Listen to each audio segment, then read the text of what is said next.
December is coming, and I know this is your cocoa season. Yeah. Honestly, if you're friends with Manuel, is this like from ending of third quarter, I have to be nice to him. Be really nice to him because me and by December, because I'll be getting... People are, but then they become mean in the first quarter of the year. And because they'll forget that the year will end. Because think about it, like free tickets to events and things like that. Oh, free! There are people that I just mentioned their name in the mix, just so that wherever the mix is played, they can brag that yes, that is my name they just mentioned. Oh wow! Yeah, I see. That's become his own currency.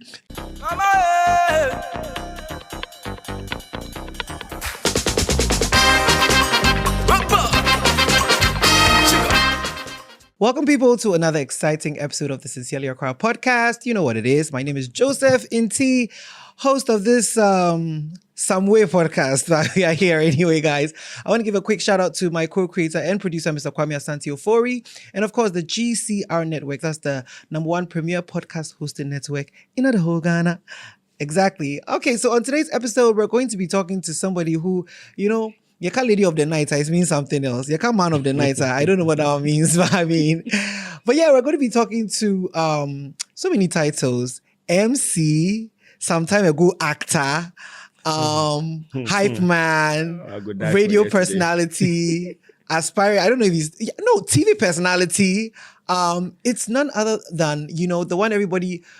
Every time you see it, are you mad? Are you mad? It's Kojo Manuel, ladies and gentlemen. Yo, Charlie, thank you. Welcome. I won't shake your hand by far. Oh, please. You can always move around. No, I'm a very big fan of the podcast, so I'm very happy. You. And like I said off air, I'll say on air too. Hey. My Saturday mornings, I know they give people. I know they really mess with. Like I have to really mess with you. I want to use that word. Like on a high level. Yeah, because I don't know if you can see. I look like I just woke up. It's fine. Yeah. I mean, everybody knows that you don't sleep.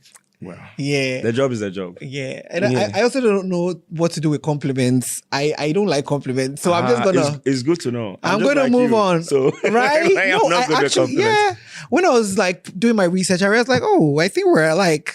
So there's something over there. But anyway, I know you went to Opokuwari. And I'm already regretting the oh, I just want to know, what were you like in high school? Because, you know, for me, I was the president of the drama club. I was in the choir. I feel like the building blocks of all the things that I do right now, it was evident when I was in high school. But I also know people who, they've done a complete 360 from, 180?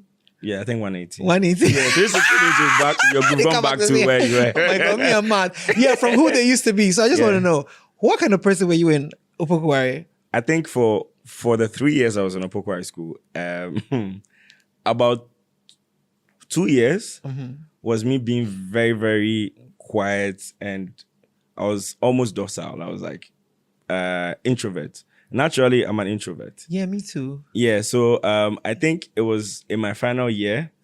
I think second year into final year, I started to like get interested in certain things, but I never actually did it. So I don't know if it's still running, but I created a literary group in Opokuwari school. Like a book club? So I didn't want to call it drama club. Wait, literary group is not book club, it's drama club. It's drama club. Oh, okay. Yeah. So wait, you were acting in Opokuwari? I didn't even have enough people, so it's like I pick the Form 1s and the Form 2s, and then sort of teach them how to act when I hadn't even acted in my life before. Okay. Yeah, so I think that was the first one. I was also part of the SRC. I was the zonal secretary. So it's like we have the regional executives, and then we come before the individual schools. Like Kumasi zone or something. Yeah, so we have Ashanti Regional Students Representative Council. Hey, wow. And I was a zonal secretary. So we had, I think, 4 zones. We've divided Ashanti region into 4 zones. So of one of those zones, I was the secretary. Hey, the student politics in government schools is serious. So it makes you go and see through certain things. So I think the SRC culture is the same as the one we have in Parliament. Exactly. Yeah. Oh, okay. Yeah. But then when it comes to everything I do right now, it was University of Ghana. Oh, yeah, I know. G. Nelson. Yeah, so all my mates from Opokuwari school, when they hear, you know, we have numbers. Yes. So I'm BG 430. Okay. Right? So B, the number B for ball, G for gold coast, yeah, and then 430. Okay. So I'll be is one that of your those index groups. number?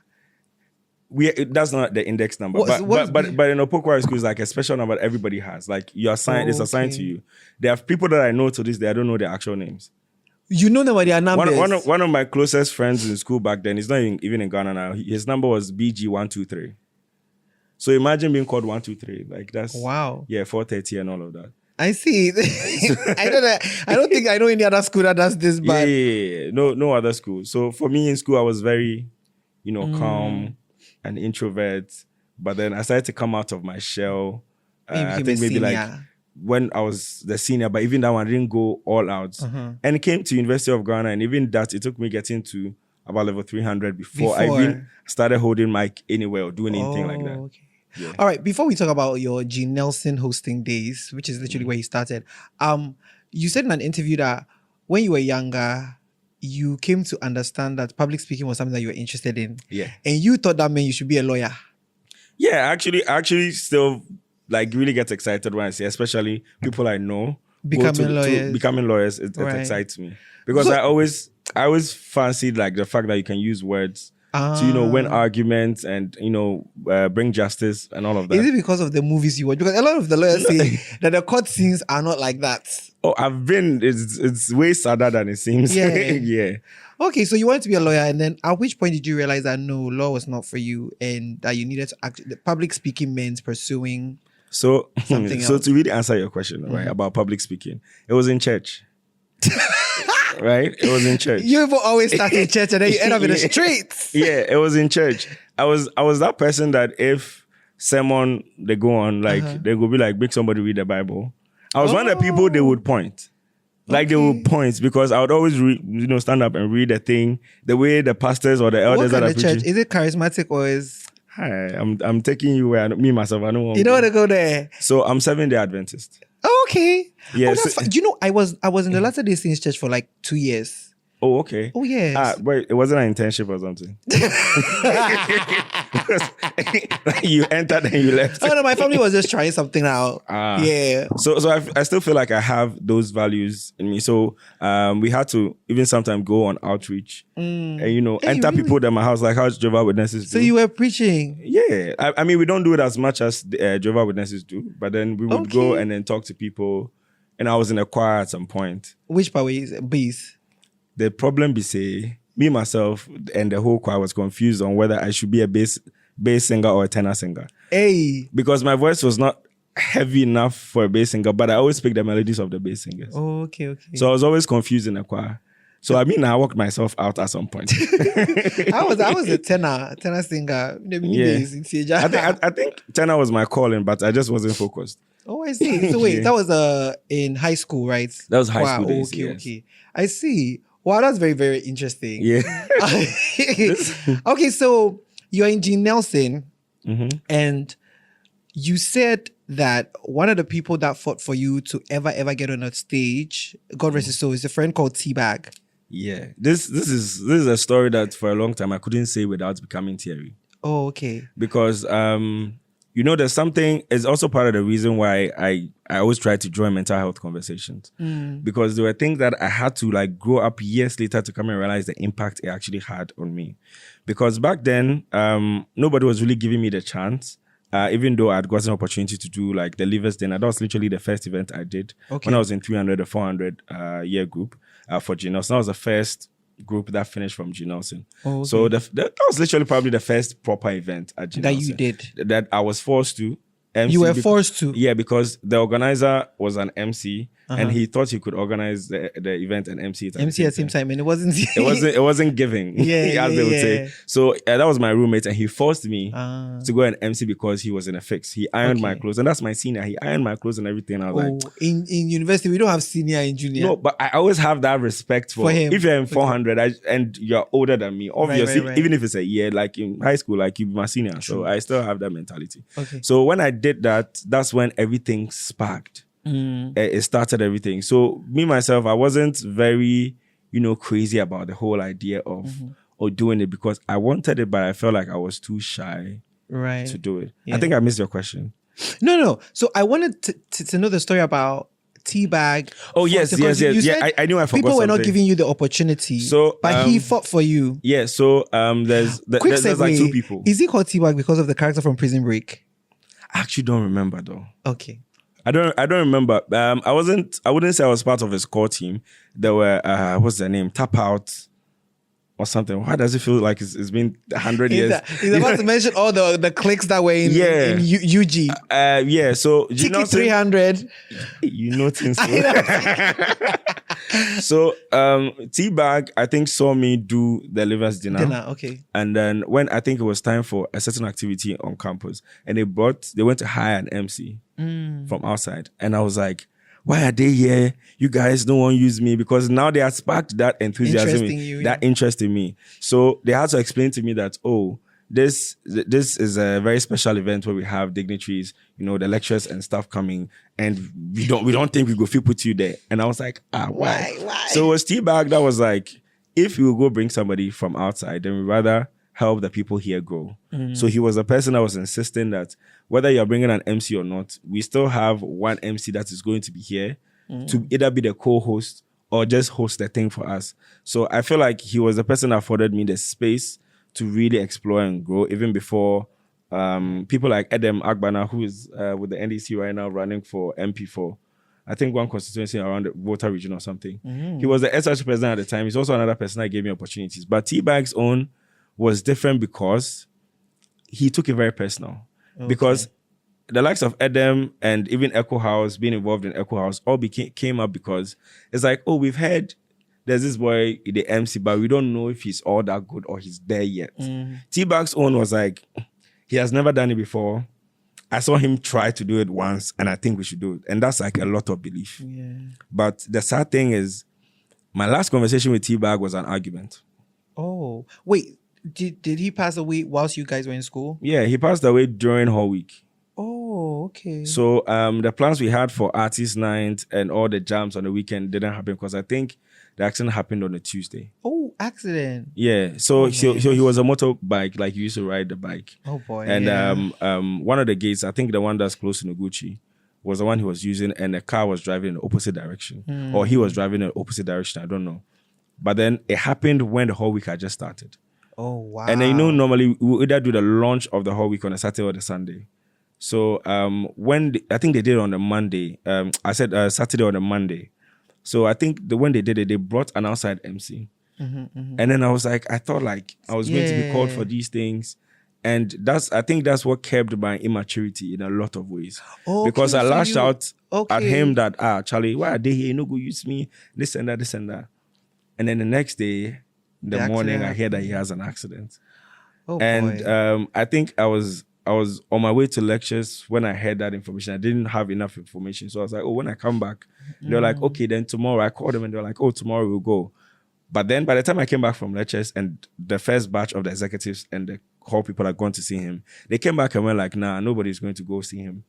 Nobody's allowed in there because what we saw is something that we shouldn't have even seen in the first place because it was that bad. I think they tried to sustain him for about 2 or 3 days. And then he passed. Wow, that's very So that's very sad. I think it made me realize that people's intentions are very important. Sometimes they may not portray the way you want it to be portrayed because we are all different people. Because he did not go like, I've done this for you, I've done that for you. But when he passed, then through word of mouth and the other executives, I realized how much he fought for me. And it almost broke me because it felt like, someone was fighting for you and you were fighting that person. Yeah. So it made me try not to be too entitled when it comes and not to expect too much from people, and right? also back to compliments, not accepting compliments very well because I psyched my mind to not be so excited about compliments. Because I also know that sometimes people go and fool you. They will tell you things they think you want to hear so that they can end a conversation or make a conversation go some other way or get something out of it. So sometimes you say that thing like, thank you. Yeah, but I'm not trying to have this conversation because in my head, I need to feel like there's always more to be done. I shouldn't get to that point where I feel like I'll reach and there's nothing else to achieve. Then I can't. I feel like the way I've been coming across the word fanfooling so much this year, now more than ever I understand what it means. But I wanted to find out, for someone like me, I'm also an introvert. branching into doing stuff like this, I think it was easier because I'm recording and it's just me. But you were breaking out and doing live hosting. Yeah. So what was that like? Because I get it. When I talk about an introvert, they're like, "Oh, it's not possible." But guys, when the camera comes on, I do what I need to do. When it's off, when it's off, if you see me like in the mornings after the club or big events like that, oh, it's not a very nice. Like I'm just there. I'm not a morning person at all. I don't even want to hear music in my house. Like don't play music. I've heard enough Eskimpa for you to come and play. I pick it. I pick it, you understand? Because wherever you go, I hear loud music. And you are close to the speakers all the time. I'm on stages all the time. I'm in the clubs all the time. I'm on radio every day or like every weekday. There's studio speakers here, big concert speakers here. Yeah. Don't come to my house and be loud. Oh my God, it's true. It's true. It's true. Yeah, but how did you break out of like, because it's live, you know, when you are live, you can't really make a lot of mistakes. Yeah. So how was that starting out? I think I just found a sweet spot that worked for me. So I always say that when people are trying to make it in the field, it's all right to copy the people that have come before you, but finding your identity is very, very important.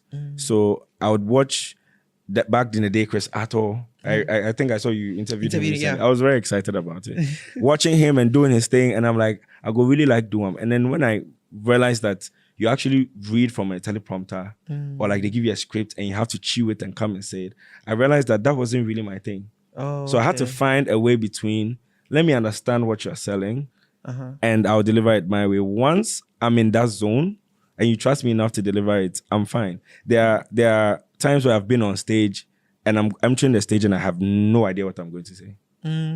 But when I started, I just found some sort of, should I say therapy in there? Because when you're an introvert and as African men as we are not allowed to say certain things. So sometimes when the pressure comes to your top, you need to release it somehow. Yeah. And for me, at that point in my life, emceeing became that thing because in those hours, I wasn't worried about none of your problems. Like what family they talk, how much is in my bank account or whatever. Like I'm happy. So I remember making a statement that my friends would make fun of me for a very long time that I don't think I should be paid for my job because it's like free therapy for me. Bruh. But right now, nah, please don't bring that. Yeah. No, but I can totally relate to that because, you know, it's like you enjoy it so much and you get to play a character of a sort. Like, it's not like that's not the real you, but you don't walk around in your everyday life saying, "Are you mad?" You know, but when you're on stage, you get to like just escape from everything. I think it's like an alter ego or something. I think it's like an alter ego. It's just a different version. So I named mine Manio. So that's where the Manio is from. Oh, okay. Yeah, that's my alter ego. That's a very active side. Yeah. Yeah, but it's, you know, I've been quite, I would say not so much anymore, but I was quite active in the nightlife scene. I saw you. Especially when we were doing Off the Top, when we were starting the podcast as well. We had to always go out and do Vox Pop. So I used to be out a lot. And I remember, you know, seeing you. And one of the things that I always admire about some of the creatives, that's a funny thing. Some of the creatives that we see now who are doing so well, for a lot of people, they're like, I always on Oba Dabing. But the hustle, like Manuel has been out here for years. Yeah. I know you were a copywriter at Echo House between Charlie, which kind again you did? No, but that's crazy. I was a copywriter too. Oh, so this is how I joined Echo House. They needed writers for Cool Peeps. Okay. And I wrote articles to be one of the writers for Cool Peeps. And that's how I came to be a part of Echo House. And even with that, big shout out to Popsicle. Popsicle was one of the first Echo people to realize that, oh, you're a new member and I've seen you holding the mic somewhere. Echo House does a lot of events like that will help you. So be a part of this and it might help you. Fast forward, when I was done with school, like even if, let's say I finished my exams, my final exam at the university, 1st May. By 7th May, I started working at Echo House. Was that a national service? No, because I actually have a diploma in archives administration, which means I did my service before I came to do my degree. Oh, and then you did information studies. I did information studies. Okay. Are you about to shock me with that one? Oh, no, I wasn't. No, because I was actually going to ask what archives administration is because I thought that you did archives. I'm like, what the hell I don't know what we're doing with that course in Ghana, but yeah. But why? Okay, we're just gonna move on. No, I like the cause. I just don't think it's very practical for us right now in this country, right? Yeah, it's because we should be moving a bit further than records management with books and stuff, and shelves. That's what archives management. So we learned that, and I think in the last semester or last year, then they started to teach us the computer aspects, like database and stuff. But then we learned more about that in information studies during degree. Oh, okay. But then it's like the whole course is still centered around more or less how to keep records, and these records are books and old arts. So it's like in your final year that you really get into like the database management and all those things. And I feel like the whole course should be about that in this day and age. I see. Yeah. Well, anyway, you've pretty much, honestly, every sport that I know, you are always there. And maybe this is a stupid question, but do you do like auditions or interviews to host, like, like at front, back, mood by and things? Or do they just call you and say, oh, we've seen you come? Or you go and say, I want to work, and then, okay, come and stand here. Let's see how I just want to know, what is it like getting the gigs? Because the stage gigs, I get it. It's Shatawales and the whatever. But like hosting from back, mood bad.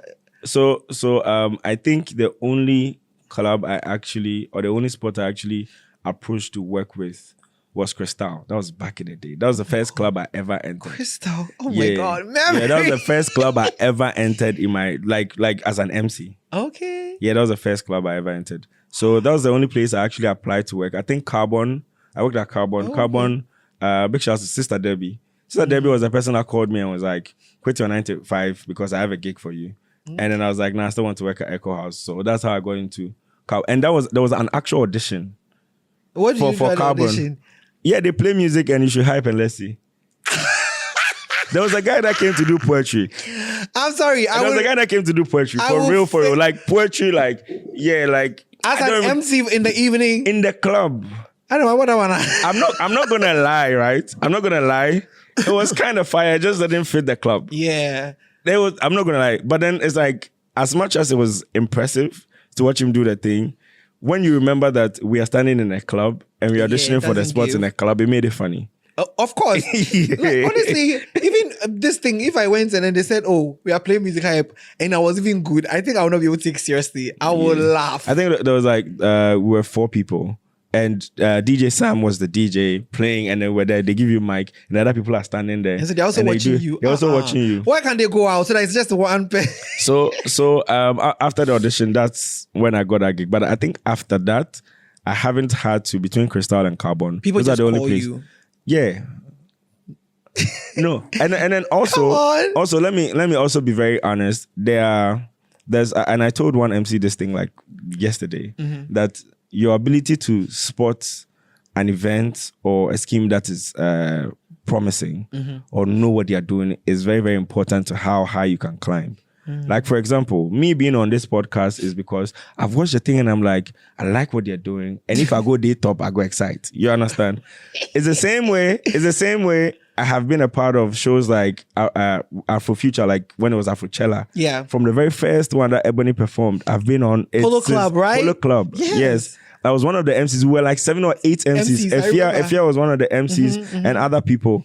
And Dirty Rave, Manifestivities when I got on is like, no matter how small the thing is, if I realize that the people working on it are very, very focused and their ideology align with mine, I don't mind reaching out. But to be very honest, I haven't done that in a while. Though. Of course not. Yeah. Because I mean, you blow no be now. Oh, I beg you. Yeah, right now there's no, come on, global citizen. Have a conversation with my bank account first. Oh, please. No, you see, no. It's also because the economy is, I feel like the honest truth is that a lot of us are doing hard work, and in different settings, we should be comfortable. True. It's just the economy. True. But yeah, I want to talk about Global Citizen. I went to Global Citizen, and when I heard your voice, I remember, I don't know who I was standing with, but I just said, Emmanuel. I said, why are you shocked? No, like, it was a mixture of surprise, pleasant surprise, and like being very proud. Yeah. Because it's like, no, Global Citizen was a big deal. The production and everything was a big deal. And they had the girl from Black Panther Black on Panther. there. Yeah. So me already, I was like, okay, this will they'll bring They bring their outside own people. Yeah. So when I saw you on there, I was like, this is a big stage. To be honest, Global Citizen was one of those ones where I felt like it was a mixture of me wanting to do it and people fight who didn't even know me fighting for me to do it. Okay. Because I think at a point there was a conversation around whether they even needed a hype man. So the conversation wasn't about, oh, like we have these 5 or 10 hype men and we don't know which one to pick. The hype man was not even on the cards at some point of the conversation. And I think when I saw what they'd done in South Africa and other countries, I was like, yo, I need to be on this. But you know, the funniest thing is I did that whole event on an empty stomach. Because the night before was the night, the Usher incident. Right. Where I met Usher and Usher was like, you were dope. He walked up to the stage to tell me that I was dope. And I was so excited. Forgetting the next day I had work because we left from back like almost 7 a.m. And we had to start the show at 3. Yes. So early. yeah. And they don't, and it's Ghanaians. Majority of the people are Ghanaians. So when we have conversation about events, it do funny me. Majority of the people that worked on Global Citizen were Ghanaians. Well. But then we stuck to the time. Well. And the production was so amazing that, do you know that like they gave me 3 hours, right? You have 3 hours from 3 to 6.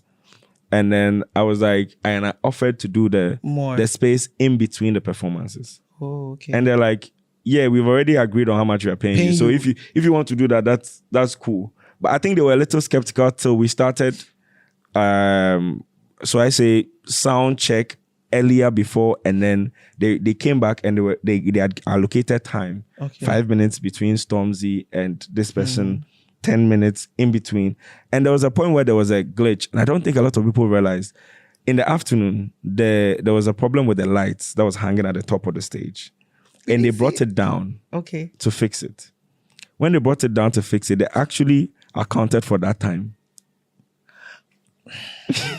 People, have you seen? Anyway, they accounted for that time. Somebody that is budget. Like, if you don't have the money, things will... No. Honestly, and thank you, because I was going to ask about like how working with them was, but you've literally spoken about that. No, that was a big deal. It was. And the stage, do you know that like the stage, if you're being very honest, if you walk from the left side all the way to the right side and the walkway there, and you come back, you go your junction, come back like 3 times. I hope you were counting your steps.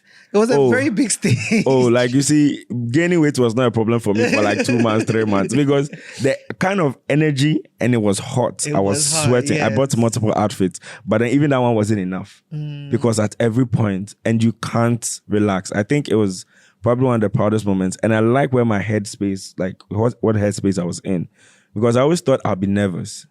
For some reason, I was so ready to do it. You're comfortable on stage. So I don't, Even though I've done stuff where I've not eaten, even right now, I've not eaten today. I think I went to buy a burger when Asha was about to come on stage. That's when I went down there and I was standing there waiting for the burger where everybody was buying. And then people would just see me and be like, excuse me, are you the person that was on stage right now? And I was like, no. So you didn't see when I forgot which artist jumped on Asha to hug him. He brought somebody up. I saw a majority of those things after because I did die. Water served me.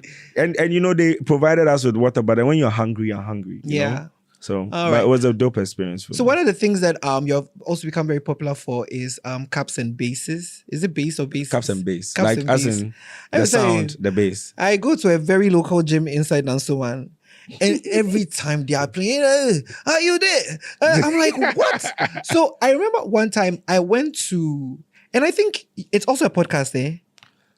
Oh, no, it's not. So we uploaded it as a podcast because at that time we couldn't get on Apple Music. Because when I check, I usually check, the podcast stats and things. Yeah. And I started seeing it there. And you were up there. Yeah. Yeah, up there. Like, a lot of people are listening to you guys. Yeah. I know that came around during COVID. Yeah. Because YFM was doing something called Party Pressure. Yeah. And Loft reached out to you and asked you to do it. And you first didn't want to do it because you felt like you didn't want to be tied down to one DJ. Okay, let me clarify that. Okay, do the clarification. Okay. Regardless, what you just said is true. Yeah. No, but then the issue wasn't Loft. No. I don't think it was Loft. Yeah, no, I understood what you said. Yeah. You were like, you didn't want it to be like, one DJ, because you're doing stuff with other people. So what changed your mind? So the main reason why I said that was I had started something called the Playhouse Mix. Okay. where I would call 3 DJs. They will submit their mixes. I'll put it together. So it's like 30 minutes, 30 minutes. So you get an hour and a half mix. I replay it whilst in the studio and I hype over it. Over it. Oh, okay. So I would ask this DJ, I will send for you 1 week, 2 weeks, 3 weeks. They don't send it. But then when I asked Loft was the quickest. He will send it back like that and it's fire. Okay. Right? So he's in like 2 of those. So it was off of that he suggested that we do it. Okay. So then I was like, the whole idea of me doing it is to have 3 DJs and not 1. Oh, okay. Because it was intentional for me because there was a point where people just knew me as Varowski's MC. You know? And there was and then when I came to YFM, people knew me as, the guy that does the show with DJ Mike Smith. Because I did Global Citizen with him. And then there are people that will come to From Back and think that I'm ADDJ's MC. Right? So I was proud of that. Right. That I could have multiple people thinking I'm the MC for multiple DJs that were all so elite. So I wanted to keep that going. I didn't want to like create another thing where I was tied to another DJ. But then the thing that changed my mind was the party pressure thing we're doing, which I used to be the host of. But that's around the time I was pushed to host the drive. So we were just doing an hour set. We recorded it in Loft House.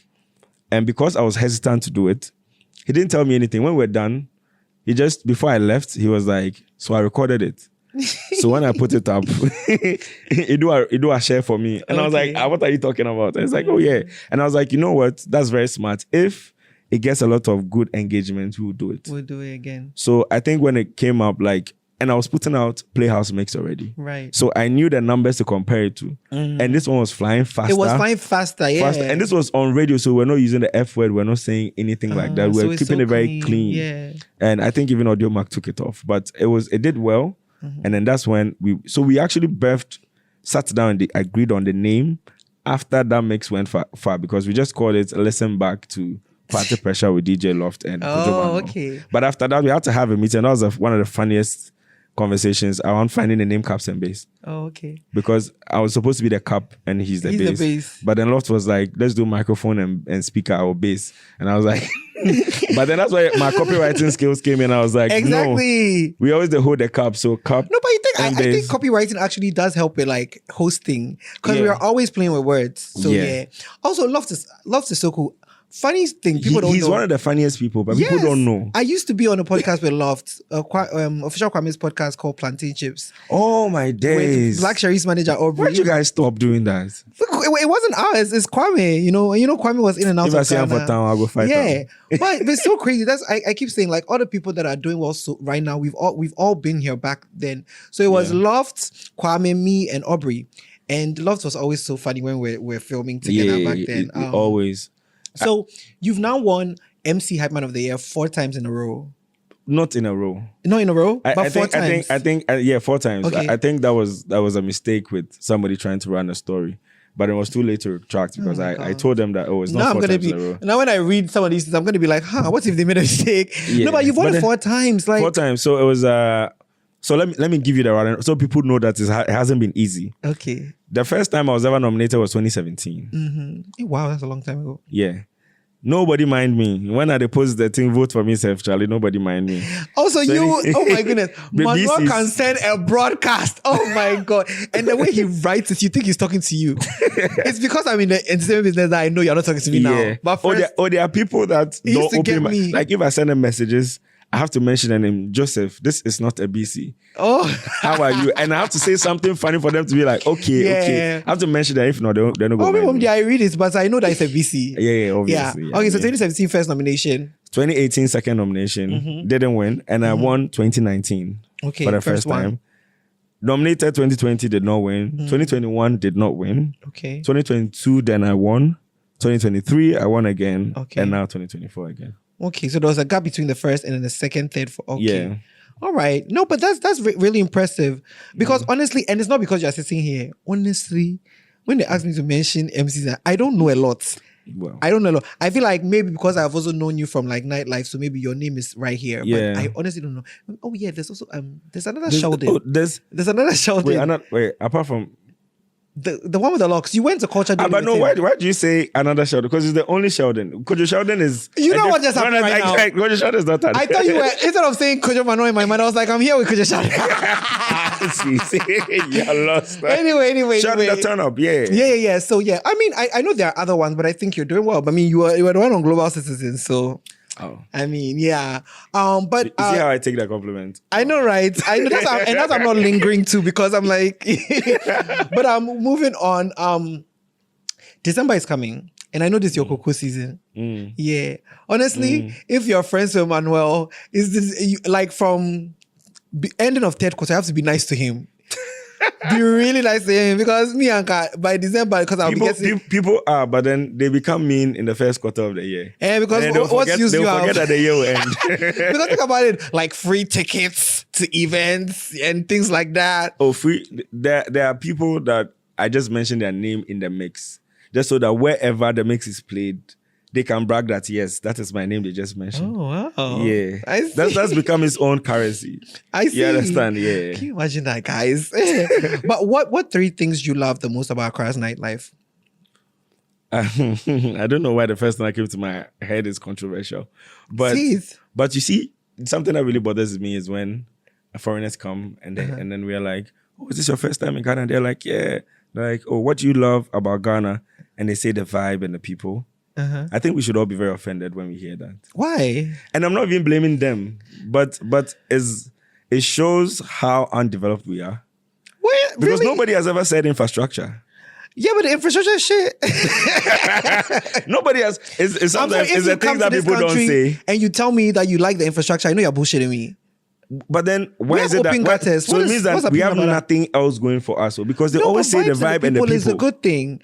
No, I'm not saying that people think people in Paris are not very nice. They have nice infrastructure, but I would take niceness over.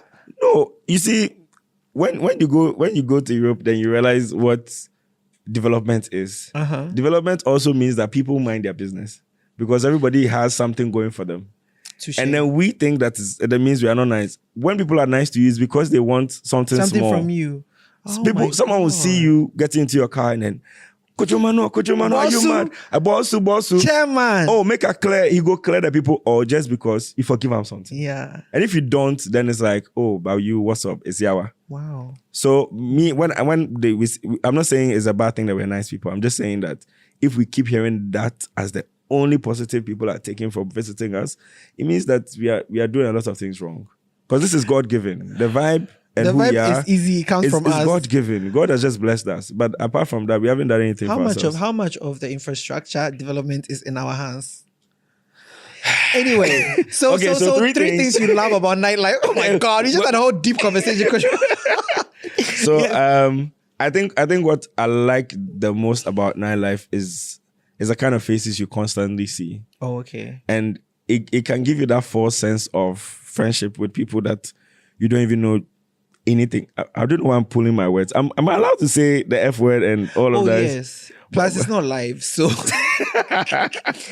So you what? Like, if you see there's people that you see that you befriend. There are people that in my head I'm friends with. Okay. Like in my head, you are my friend, but we don't talk. We don't talk. Yeah, but when we see each other at events, yes. Yeah, because like we actually the Axe event, like we're hanging around each other, yeah, and that's important because for somebody like me, I don't think I'm Ghanaian popular like that. So when I go to some of these things, a lot of people don't come. They'll do that thing like he looks familiar. Well, people don't come and really talk to me. So if I see you there, I'll come and talk to you because I've been seeing you since. For years. Seraglio days, you know. Yeah. So it's like, I like that fact that we have that thing where we have a whole community. I have people that I think of as friends.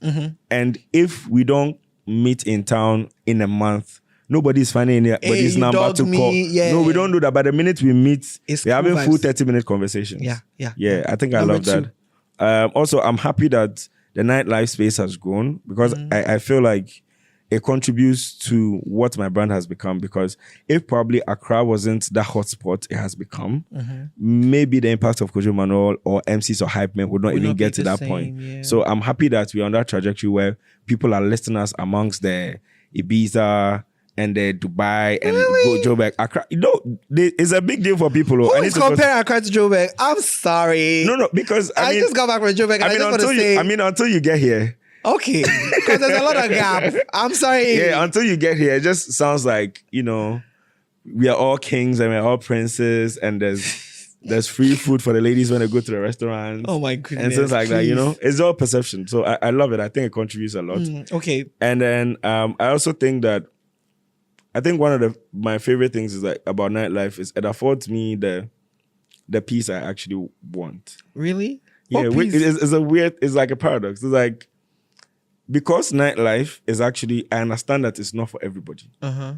The ordinary Ghanaian is not necessarily a nightlife person. They will probably go out once a week. A while. Or some people go even like outside like once a month or 2 weeks. But then the consistent people that know who Josephine T is, who Kojo Manuel is, who Sheldon is, who DJ Milsey is, those people, we are like a community. Yeah.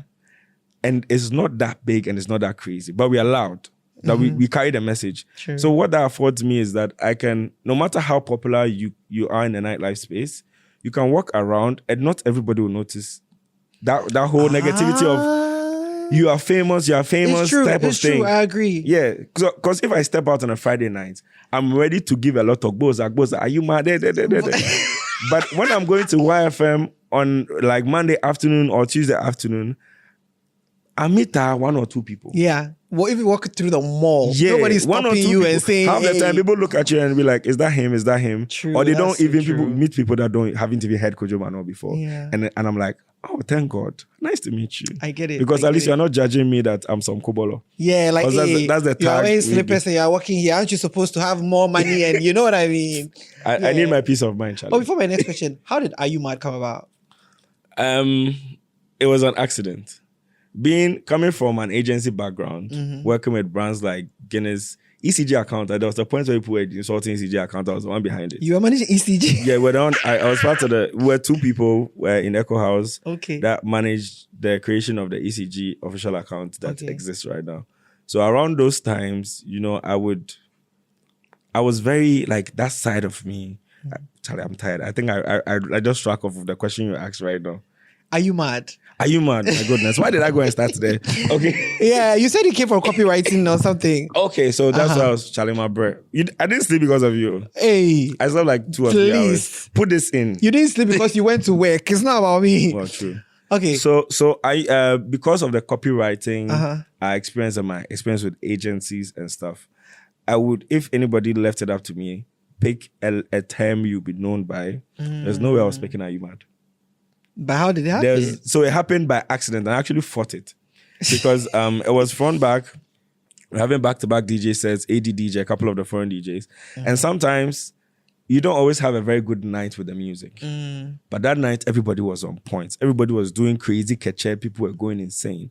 And it got to a point that I was running out of words to use to describe because I was hyping over like 4 different sets. I'd been on the mic for about 4 or 5 hours.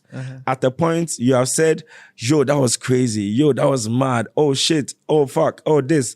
You get to a point where you don't know what to say again. I got to a point where I was even saying DJ Breezy's tagline, you are a fool for this one. Yeah. Because the DJ did something. And after that, so I always give props to him that he sort of was the idea that led to Are You Mad?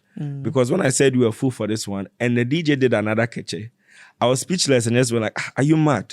Okay. And I don't know if my accent was faked enough to, you know, reach the UK standard, but then there were a couple of UK boys at front back that heard it, and because it's already sort of a slang there, they assumed, oh, one of our own is on the mic. It's on the mic. Oh, okay. So they rushed to the DJ booth and started shouting, are you mad? So picture me not knowing anything about what's going on. I just said, are you mad? And then suddenly we are mobbed by a lot of UK boys shouting, are you mad? Yeah. So I just humored them and then we did Are You Mad? And it was intense, it was fun.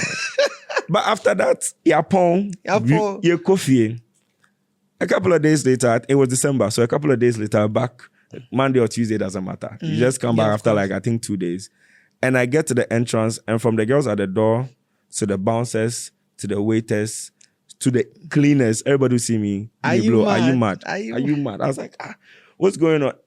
And I fought it for let's say a couple of weeks. A couple of weeks where I would go to front back, people say, "Are you mad?" and I'll ignore. You mind them.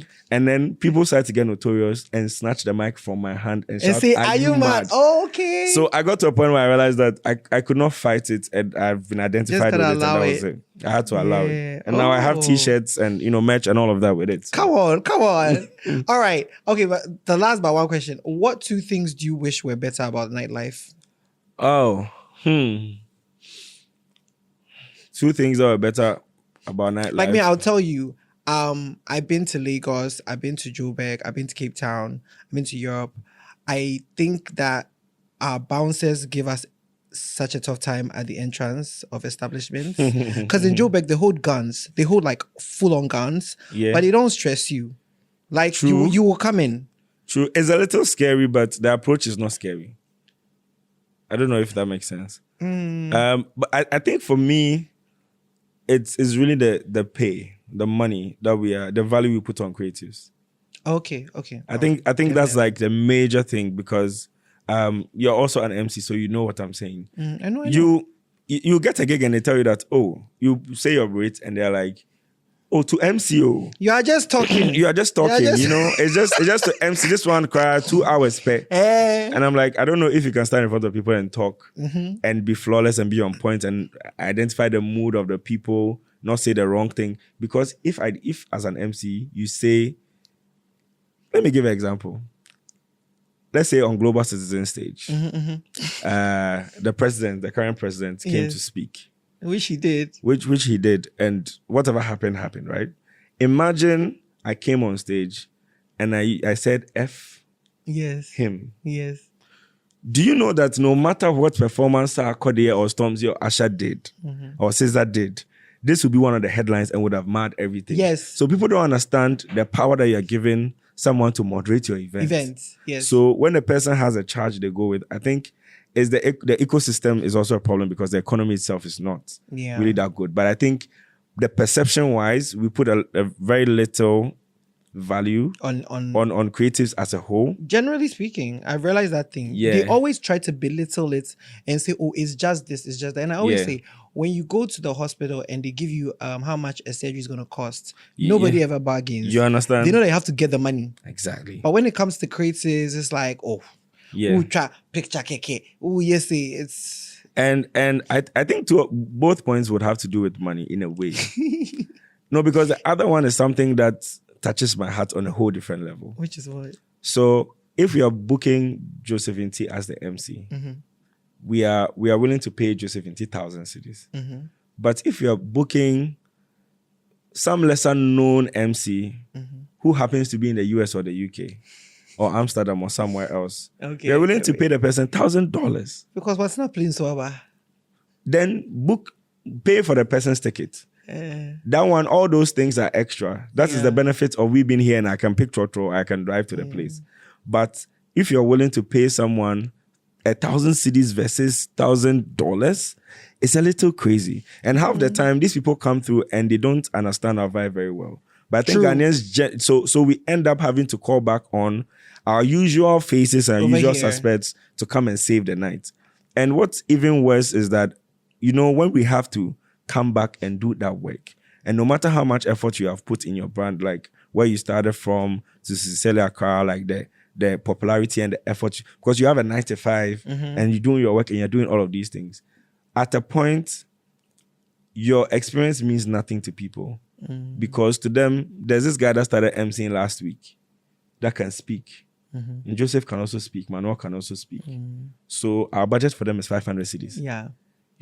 They are not putting into consideration the social currency you have of having done this for a long time. The experience, and then what is the value of it.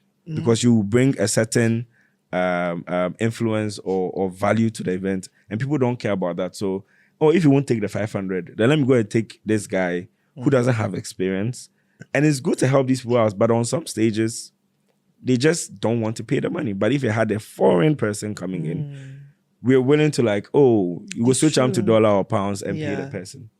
Because we always put a lot more value on brony, you know what I mean? So even our music self, if Afrobeats, listen, I'll say it, whether people like it or not, come and fight. If Afrobeats was being championed by Ghanaians, it would have been dead by now. Of course. we are only chasing Afrobeats because Nigerians are doing it better.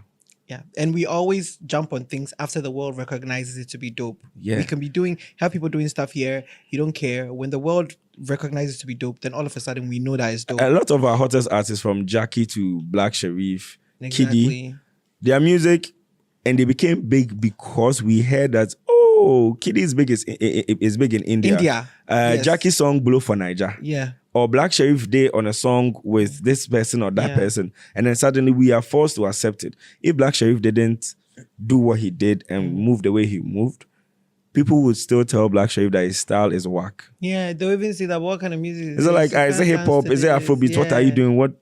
But you see, the end justifies the means. So we don't believe in our creatives enough to push them to that point. Okay. So I wanted to end with this question.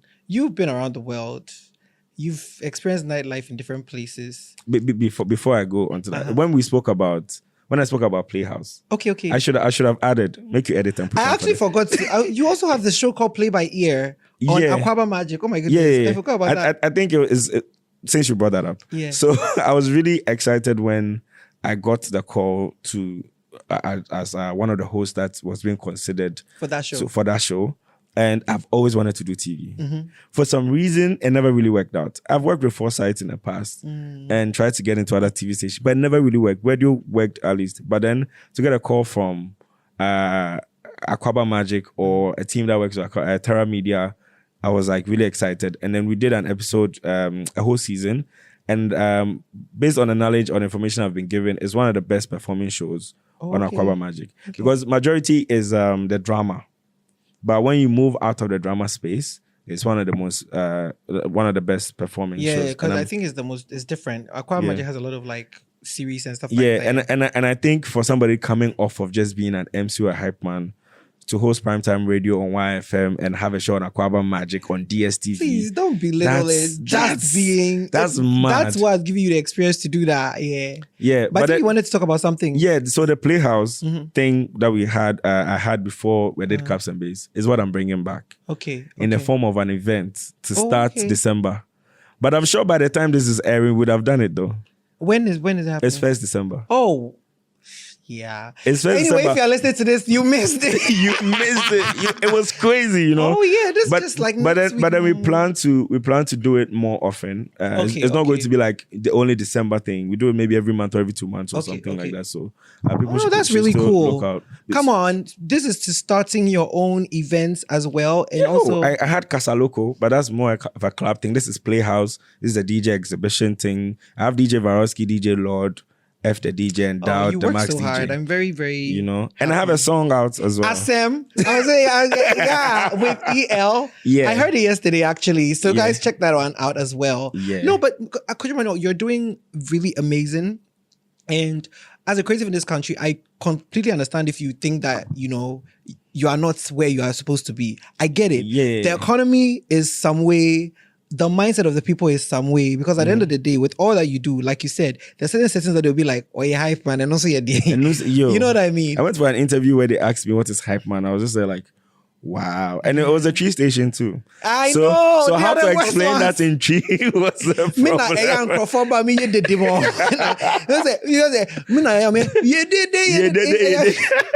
No, but I just wanted to, say that just keep pushing.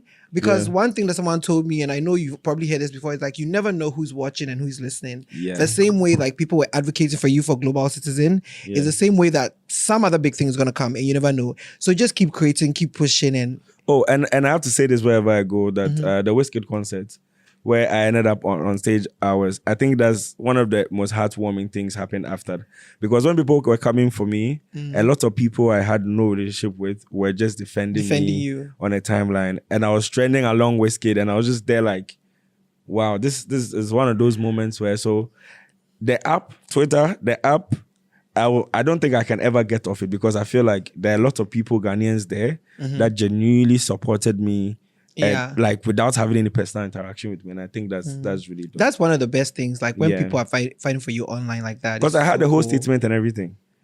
I couldn't even post it. Me, I don't want to talk about it because me, I was there and I was very upset, but I vexed past you. I was very upset, but we're Because just imagine when you ask and they say, "Oh, he's coming." And at the point, I had to just had to hit me that it's not gonna happen. Me, when I saw them packing the equipment, I said, "Wow, that's been a great time." Yeah. But anyway, guys, all too soon we've come to the end of this interview. Thank you so much, Kojo Manuel, for passing Before through. I go, Yeah, sure. When I say Ghana Bako, you say Asem Bebre. Kotoka Bako. Is it also Asem Bebre? No, Nipa Bebre. Nipa Bebre. Ah, Yeah. Dollar Bako. CD Bebre. That's my But next year, you be Sika Bebre. Amen. Amen. All right, guys, where can people find you? Yeah. Your social media. Okay, so it's KOJOMANUEL, Kojo Manuel, on all platforms. I think Snap is the only place that has a dot between the Kojo and the Manuel. But on YouTube is a mad network. Oh, yeah, you have the Mile 7 podcast. Yeah, well, we also have the Mad Culture podcast itself as well. And I've been running all of these things, you know. Yeah, I see everything. When I say, Kojo Manuel doing yet another thing. But depending on when this airs, I'm sure Playhouse would have happened already on 1st December. But there's going to be a Cups and Bass event at Garage on the 19th of December. 19th. Okay, it might come up before then. So and 19th and there's another one on the 26th of December. Are these ticketed? These are all as of now, I can't really tell. Okay. To be very, very honest, I can't really tell. I don't want to say the wrong thing. If you are listening to this and it's coming out before, just go to his page and I'm sure by then the decision would have been made about how much it is. Yeah. So 1st December, 19th December, and 26th December. Playhouse and Cups and Bass. Okay, great. So thank you guys so much for checking in with us. This has been Kojo Manuel. Are you mad? Are you mad? Over the Ghanaians will say, "Are you mad?" Fame. But before I go, I still want to say that I really love what you guys do here. I think it's really dope. We need to have more podcasts, more platforms like this. And I like the fact that as much you have this demeanor of, oh yeah, urban, yeah, Pabro, but you are Ghanaians. No, but because that's who we really are. Like you embody a lot of the things that people think and want to say but can't say. Okay. Yeah, in a very jovial way. So you hardly ever get people attacking you, do they? But you're saying things that people cannot say. Let's not bring attention to it before they start attacking me. Please, thank you so much, guys. We'll be back to do the shout outs. It's been Sincerely Accra, guys.